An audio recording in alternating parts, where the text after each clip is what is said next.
Crude को लेकर दुनिया भर में इस वक्त बहुत जोरों पर चर्चा हो रही है और स्ट्रेट ऑफ हॉर्मुज ये ग्लोबल हेडलाइन है और इसको लेकर बहुत चर्चा हो रही है कि स्ट्रेट ऑफ हॉर्मुज बंद हो गया तो क्या होगा, क्या बंद हो सकता है, क्या इंडिया पे क्या इम्पैक्ट होगा, तेल कीमतों पर क्या असर होगा, तेल सप्लाई पर क्या असर होगा। ये तमाम डिस्कशन इस वक्त ग्लोबल मार्केट में भी हो रहे हैं। तो आज हम इसी पर खास चर्चा करेंगे और स्ट्रेट ऑफ हॉर्मुज की तमाम बारीकियों को बताने के लिए हमारे साथ बेहद खास मेहमान जुड़े हैं जो एनर्जी मार्केट के जाने माने एक्सपर्ट हैं और बहुत गहरी पकड़ रखते हैं ग्लोबल ऑयल मार्केट पर। तो स्ट्रेट ऑफ हॉर्मुज की बारीकियों को अगर आपको समझना है तो आप रिमोट बगल में रखिए और ये इंटरव्यू सुनिए। इस इंटरव्यू को सुनने के बाद आपका सारा कन्फ्यूज़न दूर हो जाएगा स्ट्रेट ऑफ हॉर्मुज को लेकर और आपका कॉन्सेप्ट भी क्लियर हो जाएगा कि क्या वाकई ये बंद हो सकता है और बंद होगा तो क्या होगा, नहीं बंद होगा तो क्या होगा। तो ये बताने के लिए हमारे साथ हैं जाने माने energy expert Narendra Taneja. Sir बहुत स्वागत है आपका जी बिजनेस पर। और कल से, हालांकि चर्चा काफ़ी दिनों से हो रही है, लेकिन कल से स्ट्रेट ऑफ हॉर्मुज को लेकर बहुत चर्चा हो रही है। मतलब दुनिया के जितने भी अखबार हैं, मेन स्ट्रीम मीडिया है, हर जगह इसके ऊपर डिस्कशन हो रहा है कि क्या ये बंद हो जाएगा, क्या नहीं होगा। तो इसीलिए, और चूँकि आपसे बेहतर इस पूरे मुद्दे को कौन समझा सकता है, तो मैं चाहता हूं कि बिल्कुल आम लोगों के लिहाज से कुछ बड़े सवाल आपसे पूछने हैं और मैं उम्मीद कर रहा हूं कि आज हमारे जो दर्शक हैं उनका पूरा कॉन्सेप्ट इसको लेकर क्लियर हो जाएगा। तो पहले तो ये कि ईरान की संसद ने इसको अप्रूव किया कि इसको बंद किया जाए। हालांकि जो फाइनल डिसीजन है वो सुप्रीम जो काउंसिल है आयतुल्ला खamenei की अध्यक्षता वाली, उसको लेना है। तो इसीलिए अभी ये बंद हुआ नहीं है, सिर्फ पार्लियामेंट ने मंजूरी दी है, फाइनल डिसीजन नहीं हुआ है। अब आप जरा बताइए कि स्ट्रेट ऑफ हॉर्मुज है क्या सर? देखिए, अगर हम नक्शे को उठा करके देखते हैं तो स्ट्रेट ऑफ हॉर्मुज जो है वो चैनल है। अगर आप उसके उत्तर में देखते हैं तो वो तमाम देश हैं जहां से भारी मात्रा में तेल का उत्पादन होता है, निर्यात होता है। सऊदी अरब, कौन नहीं जानता सऊदी अरब। कुवैत, कुवैत भी इसलिए जाना जाता है, वहाँ बहुत तेल है। इराक, वहाँ भी बहुत सारा तेल है। अगर आप साथ में देखिए कतर, वहां से भारी मात्रा में एलएनजी, पूरी गैस पूरी दुनिया में जाती है। भारत में तो अधिकांश गैस वहीं से आती है। साथ में इधर आप आइए तो Abu Dhabi, United Arab Emirates, Oman, सबका तेल जो है वो उस इलाके से होकर के कहीं ना कहीं निकलता है। और अगर आप स्ट्रेट ऑफ हॉर्मुज को देखें तो इसकी जो चौड़ाई है, एक जगह सबसे ज्यादा चौड़ाई लगभग 70 किलोमीटर है और जो सबसे नैरो पार्ट है वो 30 किलोमीटर है। और जो एक बड़ा टैंकर होता है, जो सबसे बड़ा टैंकर तेल को लेके जाता है, उसको यूएलसीसी बोलते हैं, अल्ट्रा लार्ज क्रूड कैरियर, वो भी बड़ी आसानी से वहां से निकल जाता है। जो छोटे हैं वो एफ्रामैक्स हो जाए, सोइज मैक्स कैरियर, ये सब तेल के जहाजों के नाम है, ये सब वहीं से निकलते हैं। और अगर आप उसको जो है डिजिटल मैप को उठा करके सैटेलाइट का देखते हैं तो वहां लगभग ट्रैफिक उतना ही आपको देखने को मिलेगा जितना आपको जो है जो बॉम्बे के चौक पॉइंट है ट्रैफिक के, वहां पे आपको दिखता है। भारी ट्रैफिक होता है। पूरी दुनिया में रोजाना 100 मिलियन बैरल्स ऑयल की खपत होती है और उसमें से 80% देश आयात करते हैं, जिसमें भारत, चीन, जापान, कोरिया भी शामिल हैं।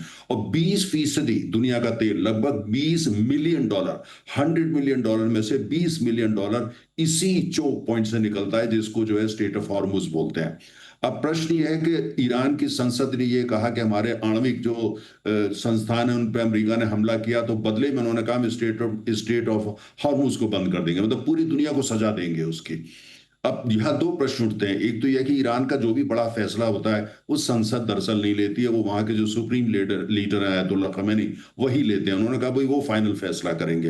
अब प्रश्न यहाँ ये उठता है कि क्या ईरान सक्षम है कि वो स्ट्रेट ऑफ हॉर्मुज को बंद कर पाए? इंपॉर्टेंट है, मैं उस पर आ रहा हूं सर, मैं उस पर आ रहा हूं जो बात आपने कही। लेकिन आपने जो समझाया कि स्ट्रेट ऑफ हॉर्मुज क्या है, इससे आप कॉन्सेप्ट क्लियर समझिए। जो बात तनेजा जी ने कही कि ये फारस की खाड़ी को ओपन ओशन से जोड़ने वाला एक मात्र समुद्री रास्ता है और इन्होंने कहा कि मिनिमम जो चौड़ाई है वो 30 किलोमीटर है और मैक्सिमम 70 किलोमीटर। तो सर ये जो मिनिमम चौड़ाई 30 किलोमीटर वाला हिस्सा है, क्या वो पूरा हिस्सा ईरान के कब्जे में आता है? नहीं, अगर आप उसको इंटरनेशनल वाटर ट्रीटीज के हिसाब से देखते हैं हाँ। तो वो पूरे कब्जे में तो उनका नहीं आता, लेकिन ईरान हमेशा दावा करता है वो उनका इलाका है। अच्छा। जैसे वो पूरे उसके ऊपर की जो आप देखिए, भारत में हम उसको जो है पर्शियन गल्फ बोलते हैं, पर्शिया की खाड़ी। और अच्छा। लेकिन अरब कंट्रीज बिल्कुल खारिज कर देते हैं। अगर गलती से आपके मुंह से निकल जाए, सऊदी अरब में आप जाएं और गलती से गल्फ बोलते हैं तो वहां के लोग नाराज हो जाते हैं। वो अच्छा। कहते हैं नहीं, ये तो अरेबियन खाड़ी है, अरब की खाड़ी है। तो अच्छा। डिस्प्यूट है उसको लेकर के। ओमान का कहना है उसका उसका दबदबा वहां ज्यादा है, अच्छा। ईरान का कहना है उसका दबदबा ज्यादा है। लेकिन कानूनी रूप से देखा जाए तो ऐसा नहीं है कि वो पूरा ईरान की गिरफ्त में आता है, उनके आता है। अच्छा। लेकिन चूंकि तो सर, ईरान ये के जो पास ये जो शक्ति फिर ज्यादा है। ये जो फिर बंद करने वाली बात हो रही है कि मतलब जो चर्चा चलती है कि ईरान बंद कर देगा, तो एक तो ठीक है, ये जो बाकी देश हैं, चूंकि उनका क्रूड की सप्लाई उसी रास्ते से होता है, तो इस पर तो ऐतराज होगा उनको। लेकिन ये जो ईरान बार बार जब कहता है कि हम बंद कर देंगे, तो बंद करने वाली बात पे क्या फिर सऊदी अरब को, ओमान को भी ऐतराज होगा? क्या ये देश बंद करने का विरोध टेरिटोरियल ग्राउंड पर भी करेंगे?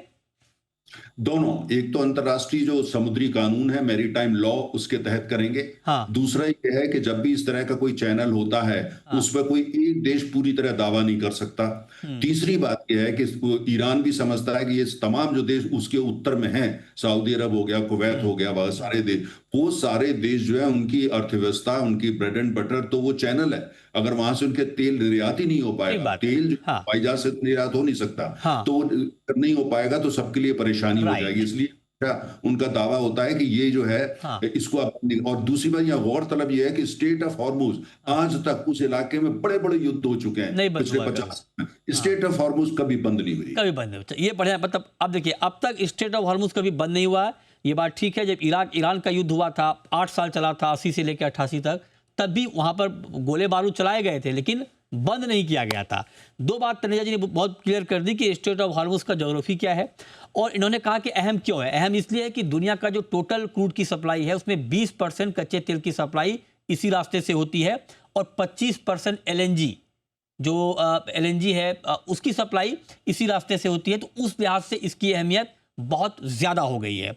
अब तीसरी बड़ी बात सर मैं आपसे ये पूछना चाह रहा हूँ, जो आप जिक्र भी कर रहे थे, चूंकि मार्केट ने, जब ये कल चर्चा आई कि ईरान के पार्लियामेंट ने इसको अप्रूव कर दिया, तो बहुत लोगों को लगा कि अब तो बंद ही हो जाएगा, है ना। हालांकि जो आप अभी बात ने कही कि पार्लियामेंट ये फैसला नहीं लेता है, यहाँ को सुप्रीम लीडर ये फैसला लेता है, तो सुप्रीम सिक्योरिटी काउंसिल है वो डिसीजन लेगा, और इसीलिए आज क्रूड मार्केट पर कोई बड़ा इंपैक्ट नहीं आया, क्योंकि मार्केट को ये लग गया कि शायद ये बंद ना हो। अब आप जरा बताइए सर कि ईरान के लिए स्ट्रेट ऑफ हॉर्मुज को बंद करना कितना आसान है या कितना मुश्किल है? बहुत अच्छा आपने प्रश्न किया। उन्होंने कहा हमारी पार्लियामेंट ने फैसला किया है। पार्लियामेंट के पास पूरी पावर ईरान में नहीं है। ईरान का जो पॉलिटिकल सिस्टम है, उसमें सारी की सारी पावर जो है वहां के सुप्रीम लीडर के पास है। सुप्रीम काउंसिल भी बनी हुई है सिक्योरिटी की, लेकिन सब जानते हैं फैसले जो है वो सुप्रीम लीडर वहां पे लेते हैं। चाहे वो शिया धर्म हो, चाहे वहां की राजनीति हो, या संसद हो, या राजनीतिक सत्ता हो, या आर्थिक सत्ता हो, सब उन्हीं के पास है। अब प्रश्न ये कह दिया गया भाई वो फैसला लेंगे। अब इसमें दो बातें उठती हैं। क्या ईरान सक्षम है? ईरान की अर्थव्यवस्था बहुत नाजुक है, जर्जर है। वहां का ऑयल इंफ्रास्ट्रक्चर बहुत जर्जर है। जो एयरफोर्स है उसको काफी हद तक इजराइल ने तबाह कर दिया है। जो बचा कुचा था, अमेरिका ने भी वहां पे हमले कर दिए हैं। और दूसरी तरफ जो तेल के हिसाब से, वह तेल के भंडार तो बहुत है। ईरान में दुनिया के सबसे ज्यादा गैस के भंडार है, नंबर 2 पे है रशिया के बाद ईरान। तेल के भी भारी भंडार है, लेकिन वो मात्र जो है 4 मिलियन 40 लाख बैरल तेल का उत्पादन करता है। उसमें से लगभग 19 लाख वो निर्यात करता है, जो मुख्यतः चाइना को जाता है। बाकी उसकी अपने अंदर की खपत है। उसके पास दुनिया के दूसरे सबसे बड़े गैस के भंडार हैं, लेकिन वो गैस को आयात करने लगा है रूस से पिछले दिनों, क्योंकि उसका वो युद्ध में 50 साल से चल रहा है, तो वो जो एक्सप्लॉइट नहीं कर पा रहा, उसका फायदा नहीं ले पा रहा। अर्थव्यवस्था की हालत है। क्या उनकी नेवी, क्या उनकी एयरफोर्स या उनकी फौज इस हालात में है कि वो चाहे भी तो उसको ब्लॉक कर पाएंगे? 30 किलोमीटर में से अगर वो 15 किलोमीटर भी ब्लॉक करना चाहते हैं, उसके लिए समुद्री जहाज चाहिए। उसको माइन अगर करना, बारूद बिछानी है, उसके लिए उसके जहाज चाहिए। वो जैसे ही वो करने की कोशिश करेंगे, इजराइल और अमेरिका दखल देंगे। अमेरिका ने स्पष्ट कर दिया है कि ये आपको नहीं करने दिया जाएगा। इसका मतलब यह है कि युद्ध और बढ़ेगा, और बढ़ता है तो क्या ईरान इस स्थिति में है कि वो कर पाएगा? तो दो प्रश्न, क्या फौजी रूप से ईरान के पास इतनी शक्ति है कि वो उसको ब्लॉक कर सके? दूसरी बात, अगर वो ब्लॉक करते हैं तो वो महायुद्ध होगा पूरे मिडिल ईस्ट के अंदर, और ईरान उसके रिसीविंग एंड पे होगा, परेशानी में होगा। क्या वो अफोर्ड कर सकता है? अभी तक जो तो नुकसान हुआ, क्या इससे भी बड़ा नुकसान कर सकता? अगर ऐसा होता है तो वहां क्या सत्ता परिवर्तन हो जाएगा? क्या वहां की सत्ता को जो है जनता सड़क पे उतर आएगी, उखाड़ फेंकेगी? क्या वो ऐसा चाहेंगे? इसलिए जो वो कह रहे हैं अभी उस पर ध्यान नहीं देना। अभी ये सिर्फ ध्यान देना है कि क्या वो सक्षम है या नहीं, और अगर वो करते हैं तो उसके अंजाम क्या होगा, अमेरिका और इजराइल क्या करेंगे, या हो सकता है अन्य देश जो अफेक्टेड होंगे वो भी उस पर वो करें। और साथ में एक चीज, आखिरी लाइन मत भूलिएगा, ईरान जो है उसके दोस्त रूस और चाइना, हाँ खासतौर से चाइना है। हाँ अगर वहां से जो तेल डिसरप्ट होता है, हाँ एलएनजी डिसरप्ट होती है, हाँ सबसे बड़ा नुकसान खुद चीन को होगा। क्या हाँ। चीन को ऐसा करने देगा? ये बहुत इंपॉर्टेंट बात आपने कही, और यही यही सवाल मैं आपसे पूछने वाला भी था कि एक जो जहाँ पे सोर्स है सप्लाई का, और जो सोर्स देश है, जैसा कि भी आपने कहा कि जैसे मान लीजिए सऊदी अरब, इराक, कुवैत, यूएई, कतार, ये सब उसी रास्ते से कच्चा तेल भेजते हैं, एलएनजी भेजते हैं। रिसीविंग एंड पे चाइना है सबसे बड़ा बायर कच्चे तेल का। तो और ये मतलब ये जितने भी देशों का जिक्र हमने किया, सऊदी, इराक, कुवैत, ये मुस्लिम ब्रदरहुड के नाम पर एक तरह से ईरान के साथ सहानुभूति है इनकी, चाइना की सिंपैथी है। तो इन अगर ये बंद करता है तो इनके दुश्मन देशों के मुकाबले जो इनके मित्र देश हैं उनका नुकसान ज्यादा होगा सर। तो क्या बिल्कुल इस वजह से भी ये नहीं हो पाएगा? बिल्कुल आपने सही कहा। देखिए, अगर जो है वहां का स्टेट ऑफ हॉर्मुज बंद होता है और कच्चा तेल जो है वो चाइना को नहीं पहुंच पाता, जापान को नहीं पहुंच पाता, भारत को नहीं पहुंच पाता, ये तमाम ऐसे देश हैं जो कहीं ना कहीं, जो खासतौर से भारत और चाइना, वो ईरान के खिलाफ नहीं है, कहीं ना कहीं थोड़ा सा हमदर्दी भी रखते हैं। और दूसरा हमको ये देखना होगा कि सऊदी अरब जो सुन्नी कंट्रीज हैं उस इलाके के अंदर, हो सकता है कहीं ना कहीं उनकी हमदर्दी ईरान के साथ हो कि ये फेलो मुस्लिम कंट्री है, लेकिन स्टेट ऑफ हॉर्मुज आपने बंद कर दी, तब तो आप उनकी रोटी पे हमला कर रहे हैं, उनकी ब्रेड एंड बटर पे हमला कर ठीक रहे हैं। बात, तो ठीक वो बात। ब्रदरहुड गायब हो जाएगा, फिर वो नहीं होगा हाँ, ब्रदरहुड, नहीं होगा। खत्म हो जाएगा। क्या ईरान को बात। ये पता है इस बात का। तो हाँ ईरान कह रहा है, हाँ इसलिए तेल बाजार ने अभी इस चीज को जो है, अगर 1 से 10 के स्केल पे देखो तो हाँ, ईरान की धमकी को मात्र 2 पे लिया है, बहुत 1 से 10 बढ़िया। पे, ये नहीं तो आपने बहुत बढ़िया $300 पहुंच बताया गई। सर कि 1 से 10 के सेल पे सिर्फ 2 पे लिया है, और यही वजह है कि कच्चे तेल के मार्केट ने उस तरह का रिएक्शन नहीं दिखाया है। कल दुर्भाग्य से संडे था, मार्केट बंद था, नहीं तो कल तनेजा जी को जोड़ते तो ये पैनिक भी शाम को खत्म हो जाता कि भाई ऐसा नहीं होने वाला है। अब सर एक आखिरी सवाल मैं आपसे पूछना चाह रहा हूं कि इंडिया के लिए स्ट्रेट ऑफ हॉर्मुज कितना महत्वपूर्ण है, और दूसरा सवाल इसी में, चूंकि इंडिया का भी कहा जा रहा है कि हर 3 में से 2 एलपीजी सिलेंडर जो हम यूज करते हैं वो उसी रास्ते से आता है, उसका गैस उसी रास्ते से आता है।